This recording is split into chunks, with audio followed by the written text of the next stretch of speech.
Afia Business Morning. And on today's edition of the Eastern Business Report, we'll be looking at Governor Mbah'S executive order signing, the implication on business development in Enugu State. My name is Ubong Kings. Welcome to the Afia Business Morning and indeed the Eastern Business Report.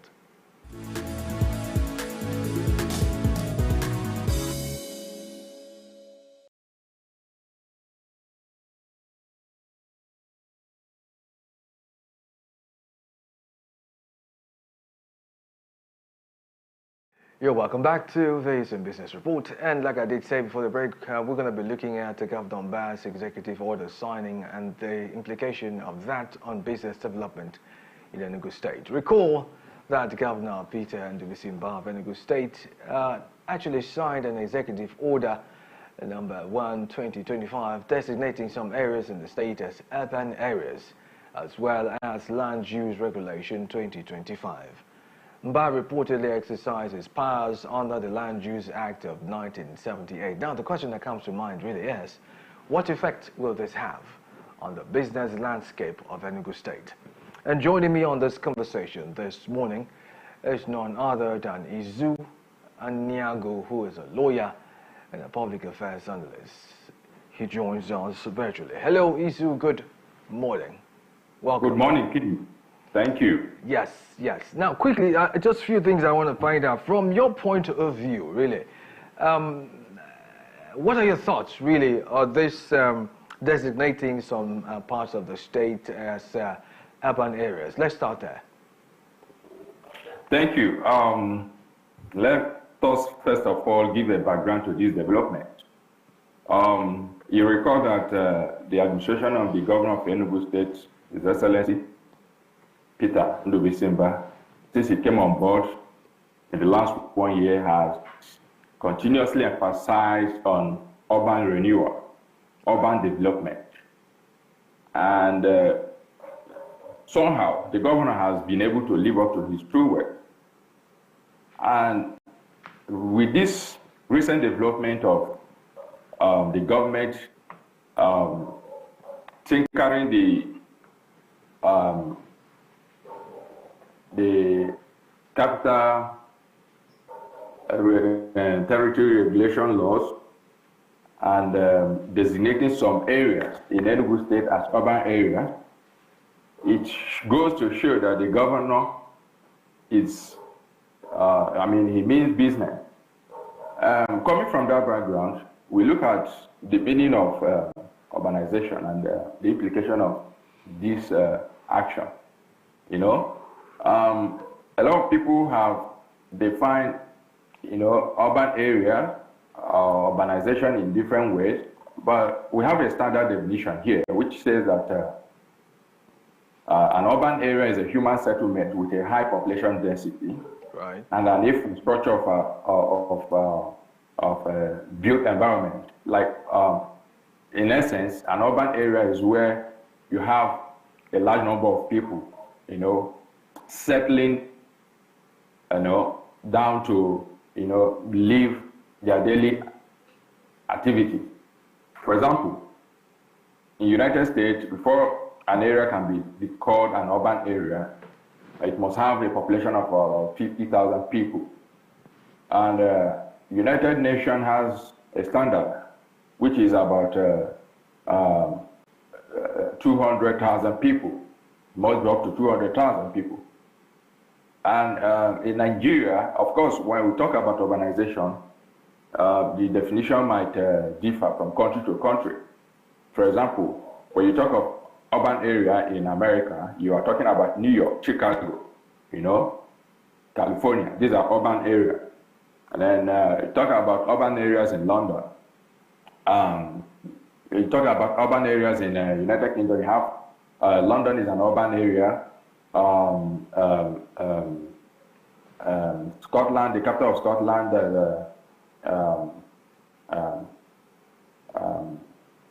Edinburgh is also an urban area. So urban area can also be called a city. An urban area can be designated as a city. So both of them could mean the same thing. And then when you come to Africa, You have Kampala, the capital of Uganda, is an urban area.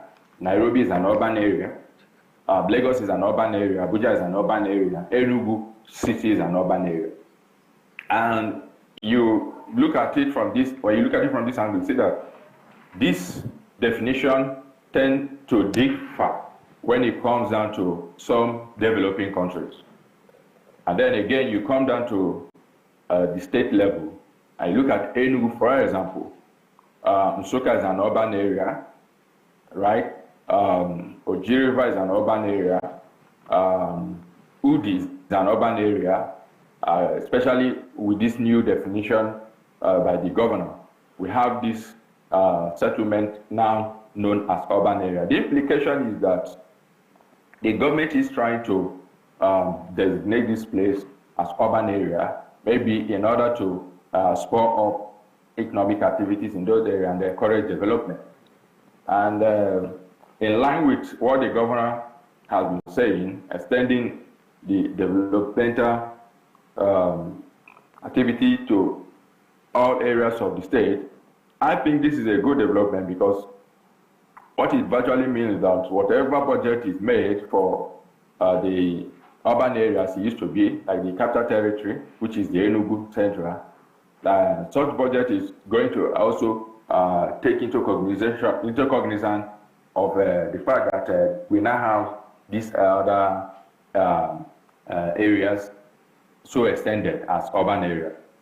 So for me, I think it's a good development, and it's something that we should be hopeful about. Although some people have some opinions, I know, quite different from mine, which I know you are aware of, that this is also another avenue of the state government trying to expand the tax net. We'll come to that. We'll come to that. But before then, I mean, one of the arguments here has been that there is a place for, okay, but let's put it this way, the place of organic growth of cities versus the perceived forced growth of cities. Now, question that comes to mind is, now these places have been designated as urban areas.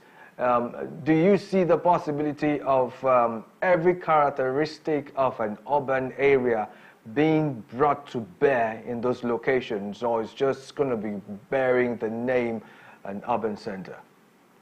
Thank you. The truth is that sometimes man just have to be ahead of nature. In some cases, man cause development to happen. And of course, you know that law is a social tool for re-engineering.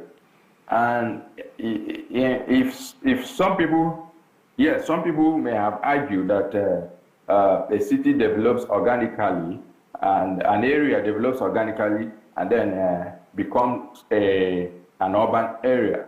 Yes, that is very valid, very correct. But then the governor or the government of a state can, by its own very action, very deliberate action, you know, make laws, direct policies that could make a place to develop into an urban area. And I think making this kind of legislation where the governor has looked at the entire structure of the state and, you know, deems it fit to call some areas as, designate some areas as urban areas, for me, I think it is a way that the government is trying to re-engineer development, re-engineer the, you know, the structure of the state. And, you know, for example, I believe that this is not just about making laws and then keeping it in the shelf. For me, I think the governor has a plan. I'm not his spokesperson, but I believe that he's going to match his words with action.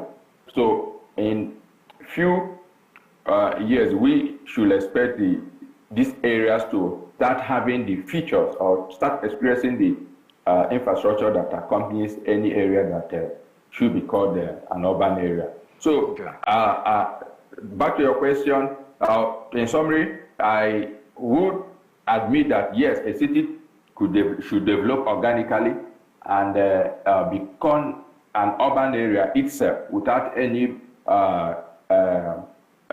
external force being applied to it. But then, I mean, the governor or the government can as well, in order to decongest. Of course, if you look at Enugu metropolis, you see that it's highly congested these days. A lot of people want to live inside town, forgetting that, I mean, a lot of time you see in some countries, you know, rich people, people who have money, who are well to do, they tend to live somewhere in the rural area. I mean, somewhere in the suburb.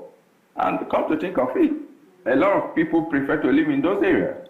And those areas, like we have seen in Enugu State, are, you know, very close to town. And from there, I mean... Okay, your point is noted. But let's look at something like you mentioned earlier, with special reference to a school of thought arguing that this is one of those things that is necessary for the expansion of the tax net to get more taxes into the coffers of the state government. What are your thoughts, real quickly?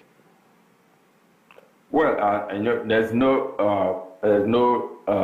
development that does not come with cost, and I think one of the costs in this situation is that the government is going to also raise revenue from this area.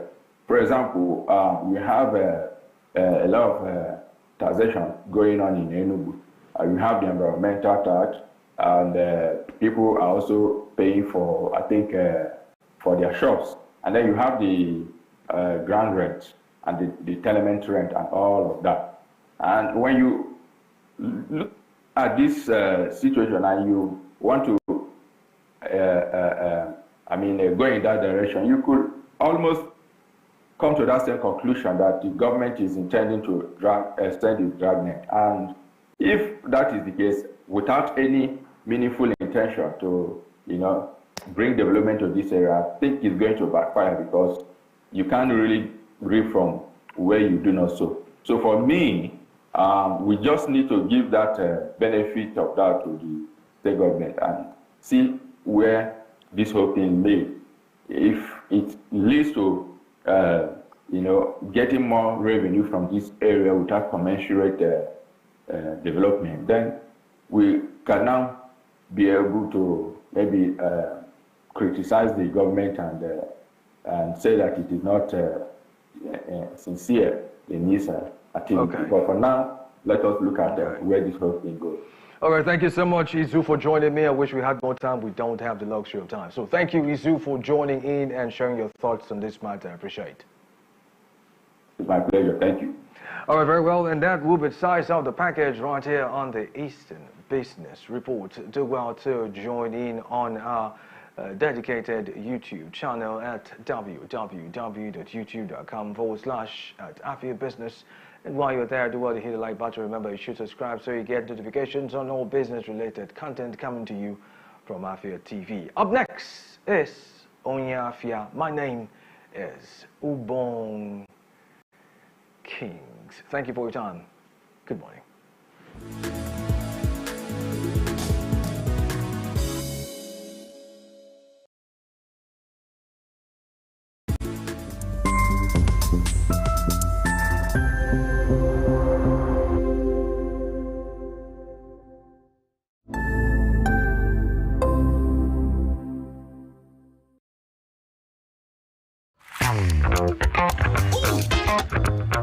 Time check, it's 2 p.m. and it's time for us to vibe, chill, and relax. Ladies and gentlemen, welcome to Lunch Break on Afia TV. So Lunch Break is all about the music, it's all about fun, it's all about entertainment, it's all about entertaining gossip and stories from social, it's all about the latest trends, it's about what's lit, it's all about the games with our guests, and yes, in general, I like to say it's all about the vibe.